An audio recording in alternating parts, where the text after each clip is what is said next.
Deres kongelige højhed, mine damer og herrer. Det er så mig. Det er mig, der er Christine. Det er ikke mig, der er den nogen på. Som kommentar til Christian Nielsen vil jeg sige, at jeg har stor medindflydelse på, hvordan de her slides skulle se ud. Så jeg håber, I kan se, det er en helt anden grøn farve, end den, der var der lige før. Til gengæld har jeg selv fået lov at bestemme, hvad jeg vil sige, og det har jeg brugt en del tid på at tænke over, fordi der er 2 slags publikum, jeg er vant til at tale til. Det ene er andre fysikere, det andet er skolebørn. Og i sidste tilfælde, så sker det oftest, fordi jeg skal overbevise dem om, at fysik er det sjoveste i verden, så det vil de til at læse. Jeg ved ikke, om jeg kan overbevise jer om, for eksempel kronprinsessen eller rektor, om at Ida skal til at læse fysik, fordi det er meget sjovere, end det I laver i dag. Så derfor har jeg besluttet, at jeg vil tale om det, jeg havde mest lyst til at tale om. Og det er selvfølgelig den forskning, vi laver, og også fysik i det hele taget. Jeg er en del af et grundforskningscenter, der hedder Glas af Tid, og i den gruppe er vi ved at gøre nogle helt banebrydende opdagelser. Det tror vi i hvert fald selv. Det vi arbejder med hedder isomorfteorien, og jeg synes, I skulle have lov til at se, hvor pæn den er. Den er pæn ud fra en fysiker-æstetik, og det er den, fordi hele teorien kan indfanges i en ligning, og det er den røde ligning deroppe. Jeg arbejder så som eksperimentalfysiker, det vil sige, at mit arbejde er at teste teorien. Teoretikerne i gruppen, de har opfundet eller opdaget den her teori. Det er en teori, der handler om væsker, og hvis den er rigtig, så fortæller den forudsiger den en masse om, hvordan væsker opfører sig. Og det er så det, vi arbejder med at teste ved at lave alle mulige forskellige målinger. Vi regner ikke med, at teorien virker for alle væsker. Den skal kun virke for nogle væsker. Og vi har besluttet at kalde de væsker simple væsker. Faktisk kalder vi dem Roskilde Simple Liquids. Så mit arbejde, det kan kort opsummeres med spørgsmålet, findes simple væsker? Og det spørgsmål vil jeg komme tilbage til sidst i mit foredrag. Men inden det, så vil jeg kigge på et andet spørgsmål, som er i familie med det, nemlig, findes den runde ko? Den nemmeste måde at få svar på et spørgsmål i dag, det er jo at google det. Så det har jeg gjort. Og når man googler den runde ko, så får man rigtig mange hits, og man får sågar et Wikipedia-opslag, så den eksisterer. Og der, hvor den findes, det er næsten altid i vittigheder, og det er vittigheder om fysikere, og det er muligvis også vittigheder, der mest er for fysikere. De er sjove, og det er de, fordi de siger noget om virkeligheden. Det skal en god vittighed jo. De fortæller måske ikke så meget om, hvordan køer er i virkeligheden, men de fortæller noget om, hvordan fysikere er. Når fysikere bliver stillet over for et problem, så er det første, vi gør, det er at simplificere det. Og det gør vi af 2 grunde. Dels for at få noget, vi kan regne på, så vi kan lave forudsigelser, men også for at nå ind til essensen af problemet. Vi skærer detaljerne fra for at finde det, der er vigtigt. I vittighederne er det selvfølgelig altid lidt karikeret, men jeg vil prøve at give jer en fornemmelse af, at det ikke er helt dumt at lade som om en ko er dum. Rund. Godt være, den er dum, men... Og det vil jeg gøre med et konkret spørgsmål, og det lyder sådan her. Hvor mange flere sko kan man lave af en ko end et kalv? Som det står der, er det jo ikke et regnestykke. Så min første opgave som fysiker, det er at få lavet det der om til et regnestykke. Og første skridt i det er at stille et lidt mere præcist spørgsmål. Og der har jeg valgt formuleringen, den skal vi lige have derop, så I kan følge med. Ja.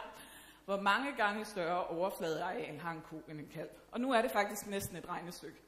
For nu tager vi bare overfladearealet af koen og dividerer det med overfladearealet af kalven. Nu er det et regnestykke, det er fint. Der er bare et problem. Jeg ved ikke, hvordan jeg skal finde de arealer der. Det er så nu, jeg antager, at koen og kalven er runde. Sådan der. Koen har diameter store D, kalven har diameter lille d. Og nu er det nemt nok at finde overfladearealerne. Hvis man ikke kan huske overfladearealet af en kugle, så kan man slå det op. Og så får man, koens areal er pi store D i anden, kalvens areal er pi lille d i anden. Sætter det ind i min ligning, og jeg får et svar. Stor D i anden, divideret med d i anden. Lille d i anden. Det er et rigtig godt svar. Men tit vil man jo gerne have et tal som svar. Så for at få et tal som svar, så antager jeg, at koens diameter er 2 gange kalvens diameter. Og det kan jeg så sætte ind i min ligning, og så får jeg mit svar. Man kan lave 4 gange så mange sko af en ko, som man kan af en kalv. Bemærk, pi går ud af regnestykket. Pi kom ind i regnestykket, fordi jeg antog koen og kalven var runde, men pi forsvinder ud af regnestykket igen. Det er faktisk ikke vigtigt, at jeg har antaget, at de er runde. Det vigtige er det, I også kan se på billederne, nemlig de har samme form. Jeg har lavet kalven som en lille version af koen. Hvis nu vi lavede sko af frøer og deres børn, så var jeg ikke sluppet så nemt afsted med det. Antagelsen om, at koen og kalven er runde, er i virkeligheden en antagelse om, at forskellen mellem koen og kalven kan beskrives ved et tal, en karakteristisk længde. Jeg kan tildele en rigtig ko en længde, en slags diameter. Og så bliver koens overflade den diameter i anden gange med et eller andet tal, som beskriver koens form. Jeg kalder tallet k, fordi det er en konstant. For en rund ko er det tal pi. For en rigtig ko kender jeg det ikke. Men i regnestykket til sidst går det ud, så det betyder ikke noget, at jeg ikke kender det. Det eneste, der er vigtigt, det er, at kalven og koen har samme form, fordi så har k samme værdi for kalven og koen. Hvis nu der havde været 3 længder i problemet, så havde jeg brugt en kasse. For der skal 3 længder til at beskrive en kasse. En kasse har en højde, en bredde og en længde. Den kan være tynd, eller den kan være flad, eller den kan være kubisk. Alle kugler er ens. Der er kun én form, de kan have, og derfor kan de beskrives med et tal, diameteren. Ja, så går vi lidt videre. Det med at simplificere i fysikken, det er tæt forbundet med at generalisere. Og som eksempel på det har jeg taget tyngdeloven med, fordi at den er rigtig fin. Det den kan, det er, med en lille bitte ligning, der kan den forklare både, hvordan planeterne bevæger sig rundt i universet, og helt simple ting, som hvorfor ting falder ned. Tyngdeloven blev opdaget eller opfundet, eller hvad det nu gjorde, af Newton i 1600-tallet. Og en af de eksperimentelle observationer, der lød forud for det, det var Galileis opdagelse af, at tunge ting falder lige så hurtigt som lette ting. Det er en ret stor opdagelse, specielt fordi det jo ikke er rigtigt. Tunge ting falder ikke lige så hurtigt som lette ting. Det er rigtigt nok, at en sten på den her størrelse måske falder lige så hurtigt som en kampesten. Men en fjer eller et blad falder jo på en helt anden måde. Det eneste tilfælde, hvor tunge ting falder lige så hurtigt som lette ting, det er, når der ikke er noget luft. Man skal altså lave en simplificering, hvor man lader som om luften slet ikke er der. Det er en okay simplificering for sten, fordi sten er så kompakte, at de næsten ikke mærker luften. De falder på samme måde i vakuum, som de gør i luft, i hvert fald næsten samme måde. Men for fjer er det en rigtig dårlig antagelse. Til gengæld er det jo stadig første skridt i retning af at forstå, hvordan fjeren opfører sig. Hvis vi ikke vidste, hvordan den faldt i vakuum, så ville det være rigtig svært at forstå, hvordan den falder, når der er luft. Så simplificering bliver første skridt i at forstå det. Tyngdeloven er et godt eksempel på en naturlov, og det er den, fordi den er fin og gammel, men også fordi vi alle sammen har lavet eksperimenter med den. Slip skeen, den falder ned, far samler den op, slip skeen igen, den falder sørme ned igen. Og vi kan jo godt have videnskabsteoretiske idéer om, at vi ikke kan udlede viden fra induktion, men vi tror alligevel på, at skeen faldt ned i går. Den gør det nok også i dag og i morgen om 100 år. Men om vi har forstået det, det er sådan lidt et andet spørgsmål. Jeg ved ikke, om det er en fysiker, der kan svare på det. Det er måske en filosof. Men som fysiker lægger vi det i forståelse, at vi ikke bare kan beskrive verden, men at vi også kan forudsige, hvad der vil ske. Og så kan vi rigtig godt lide det her med at kunne forudsige mange forskellige ting med en lille ligning, som vi kan have her med tyngdeloven. Men at sige, at vi har forstået det, det er stadig lidt noget andet. Tyngdeloven, eller tyngdekraften i det hele taget, er faktisk noget af det, der stadig giver lidt hovedpine til fysikere. Vi kan ikke helt få den til at hænge sammen med resten af fysikken. Og sådan et helt simpelt spørgsmål som, hvorfor ting har masse, det har vi ikke rigtig fået svaret på. Det er derfor, man laver alle de her store kæmpe eksperimenter nede i CERN, hvor man leder efter Higgs-bosonen, fordi det Higgs-bosonen skal, den skal forklare, hvorfor ting har masse. Altså, hvorfor vejer ting overhovedet noget? Så kan jeg ikke lade være med at sige, jeg ved godt, hvorfor jeg vejer så meget. Men det er altså et af de store ubesvarede spørgsmål. Og der er andre store ubesvarede spørgsmål. I har sikkert hørt om mørk energi og mørk stof, som udgør det allermeste af universet, men som vi ikke ved, hvad er for noget. Den verden, vi lever i, det I kan lugte og smage, det I kan røre ved og slå jer på, det er en lille bitte del af de sidste 4-5%. Og selv i den lille bitte del af en lille del, er der altså stadig mange ubesvarede spørgsmål. Vi kan starte med noget, I kan genkende, håber jeg. I har alle sammen lært, måske har I glemt det, at alt i vores verden findes på 3 tilstandsformer. Det kan være fast, det kan være flydende, eller det kan være gas. Vi kender det fra vand, der kan være is, det kan være flydende vand, eller det kan være damp. Men der er jo rigtig meget, der ikke falder ind i den kategori. Rigtig meget af det, vi omgiver os med, opfører sig ikke på den måde. I kan prøve at nive jer selv i armen. I må gerne nive. Og så prøve at afgøre med jer selv, om I synes, I er faste eller flydende.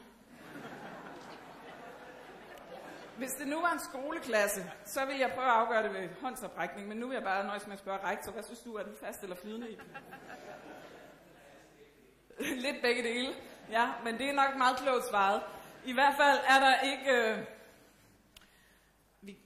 I mangel af bedre kalder vi det bløde materialer eller komplekse systemer. Og det sidste kunne jo godt lyde som en fin måde at sige, vi har ikke lige forstået så meget. Og så er vi tilbage til det der med, hvad vil det sige at forstå? Fordi vi ved rigtig meget om materialer. Men vi har ikke en grundlæggende fysisk forståelse. Og med det mener jeg som sagt, vi kan ikke forudsige, hvordan de vil opføre sig.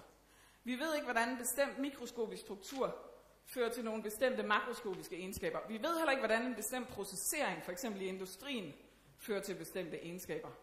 Alt hvad vi ved, ved vi fra trial and error. Vi har prøvet os frem. Man kan godt give et stykke træ til en ingeniør og spørge hende, kan det her bruges til at bygge en bro? Og hun kan også godt svare. Men hun skal først måle på træet, eller på noget andet træ, der er helt magen til, det vil sige samme træsort, samme alder, samme fugtighed osv. Der er ingen teori, der kan forudsige, hvordan træet opfører sig. Og det hænger sammen med, at den mikroskopiske struktur er meget indviklet, eller den er det, vi kalder det et komplekst system. Hvilket betyder, at ligegyldigt hvor meget vi zoomer ind, så kommer der hele tiden nye strukturer til syne. Og de her strukturer på alle mulige længdeskalaer har betydning for træets egenskaber. Så derfor kan vi ikke forstå det. Men nu vender vi lige tilbage til noget, vi kan forstå lidt af. Faste stoffer er faste, og det er de, fordi molekylerne sidder tæt pakket i et gitter, og de kan ikke bevæge sig mellem hinanden. Væsker flyder, og det gør de, fordi molekylerne ligger sådan hulter til bulter mellem hinanden, og de kan godt bevæge sig. Men forskellige væsker flyder jo på forskellige måder. Der, super. Der kommer en slide med det. Og det kommer an på, hvad de er lavet af, men det kommer også an på tryk og temperatur. Og det har vi faktisk ikke forstået, i den forstand, at vi kan ikke forudsige det. Vi ved ikke, hvis du giver mig en eller anden, fortæller mig en molekyleform, så kan jeg ikke sige, at den væske flyder hurtigt, eller den flyder langsomt. Jeg ved ikke, hvordan det vil afhænge af temperatur. Jeg er nødt til at måle mig frem.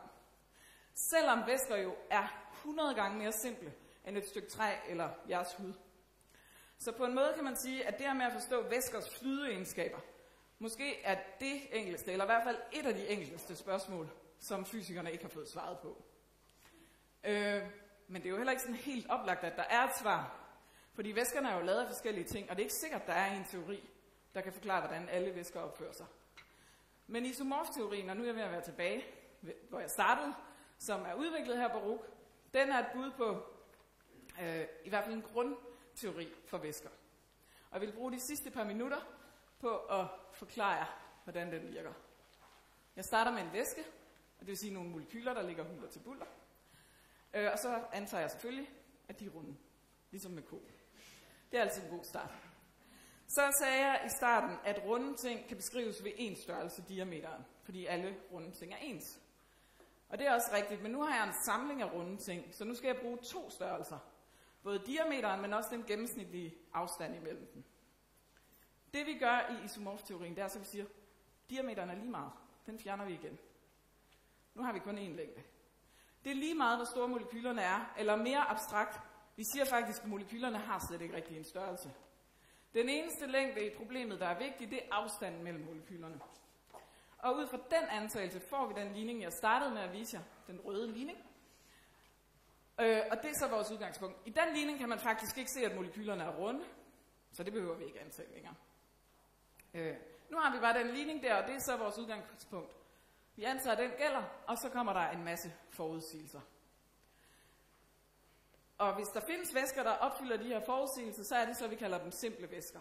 Det er jo, vi har lavet nogle ret grove antagelser, så det er ikke sikkert, der findes sådan nogle væsker. Men vi er i gang med at lave eksperimenter allerede, og dem kan man se på den næste slide, tror jeg. Ja. Ja, som sagt, vi ved ikke, om der findes sådan nogle væsker, men vi har de første resultater, der peger på, at det gør der måske, så vi er rimelig optimistiske. Og så bliver det næste stykke arbejde, det bliver jo så at finde ud af, hvad skal der bygges oven på den teori for at forstå mere komplicerede systemer? Altså, hvad er vores pendant til luftmodstanden? Jeg ved det ikke, men jeg tror faktisk på det, jeg startede med at sige, med at vi har gjort et stort gennembrud, eller vi er ved at gøre et stort gennembrud. Jeg tror, at isomorfteorien kan komme til at hjælpe os med at forstå væsker, og måske også mere komplicerede systemer. Men jeg er ret spændt på at høre, hvad jeg selv har at sige om den sag i år 2030, eller deromkring. Så nu er jeg kan se, det går hurtigt, så det er jo dejligt.